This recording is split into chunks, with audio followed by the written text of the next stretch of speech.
स्वाध्याय श्री भगवान वाच ऊर्ध्वमूलमधशाखम् अश्वत्थं प्राहुरव्ययम् छन्दांसि यस्य पर्णानि यस्तं वेद स वेदवित् अदक्षचोरो प्रसुष्टात् तस्य शाखा द्रोणो प्रविद्या विषयप्रवाल अध्यक्षमूला नितसंततानि कर्मानुबन्धि मनुष्यलोके न रूपमाश्रय तत्त्वफलभेटे नान्तो न चादिन च सम्प्रतिष्ठा अश्वत्थमेन शूलमूलमसङ्गसं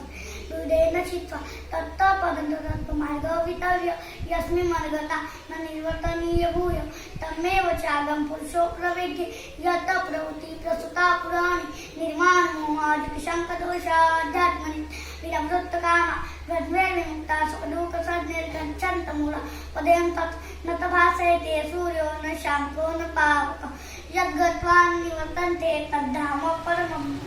ममेवांशो जीवलोके जीवभूता सनातनं मनुष्यानि इन्द्रियाणि प्रकृतिस्थानि कर्षति शरीरं यद्वाप्नोति यच्चाप्युत्क्रामोतीश्वरः गृहीत्वेतानि संयान्ति वायुर्गन्धानि वाशं सोत्सं चक्षुस्पर्शनं च रसनं घ्राणमेव च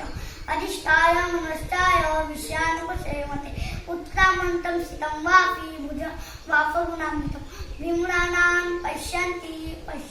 चानुचक्षुः यतन्तो योगिनश्चैनं पश्यन्त्यात्मन्यवस्थितं यतन्तोऽप्युत्कृतात्मानो नैनं पश्यन् च चेतसा यदादित्यगतं तेजो जगद्भासयतेऽखिलं यश्चन्द्रमसि यच्चाग्रो तत्तेजो विधिमारुतम् गामाविषय च भूतानि धारयाम्यहं ओजसा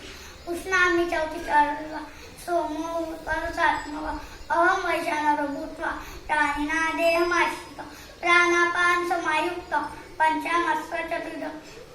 सर्वस्य चाहं हृत्सन्निविष्टो मतस्मृत्यान्नपूर्णं सर्वस्य हमेव वेगो वेदान्ततत्तदविदेव च प्राप्निमो पुरुषो लोके सरक्षासरेव च सर्वाणि भूतानि तत्तोस्तदुच्यते उत्तमः पुरुषस्तन्य परमात्मेदुदास्त यो लभ्रतमाविश्य विभक्तव्यैषः यो मामेव समूलो जानाति सत्यं यो मां स सर्वभिजति मा सर्वभावेन भारत इति गृहत्वं शास्त्रविधिमुक्तं मया एतद्बुद्धिमानसप्रत्यक्ष भारत